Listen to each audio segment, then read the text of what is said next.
극성의 맛. 복숭아의 왕 후쿠시마 아카스키. 라니, 이런 망할. 안녕하세요. 언니네 공작소입니다. 아사히 뉴스를 참고했으며 이번 내용은 후쿠시마 복숭아와 2020 도쿄올림픽에 대한 내용입니다. 오늘은 일본에 대한 내용인데요. 후쿠시마 원전 사고 이후 방사능으로 인해 그 지역뿐 아니라 일본 전체에 대한 식품 및 여행이 꺼려지는 편입니다. 일본이야 정부가 선동하여 어떻게든 후쿠시마가 안전하다 말하고 싶겠지만 전혀 안전하지 않다는 자료도 있으니 선동이라 보여집니다. 이제 일본 올림픽도 있으니 얼마나 선전하고 싶겠습니까? 특히 후쿠시마 하면 방사능이 가장 먼저 떠오르는 곳이니까요. 한국도 복숭아가 많이 나오고 있는 때인데 마침 아사히 뉴스에 나온 복숭아에 대한 기사가 있어서 간추려 소개하겠습니다. 복숭아의 일대 산지로 알려진 후쿠시마현. 그 품질은 전국적으로 유명.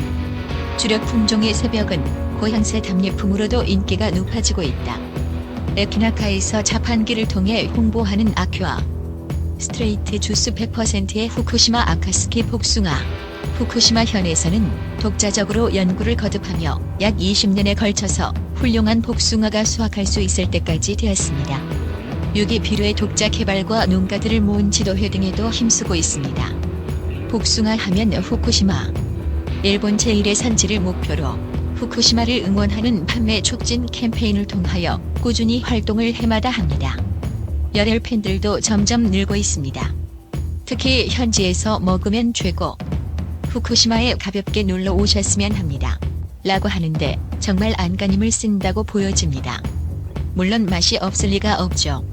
하지만 방사능 복숭아가 아니란 보장이 어디 있을까요? 방사능 측정기로 된다고요? 수치가 적으니 괜찮다고요? 후쿠시마에서 생산된 방사능 없다는 복숭아와 우리나라에서 생산된 복숭아 중 뭐 드실 겁니까? 후쿠시마가 그렇게 안전하면 후쿠시마에서 문제 생긴 것을 어떻게 설명할까요?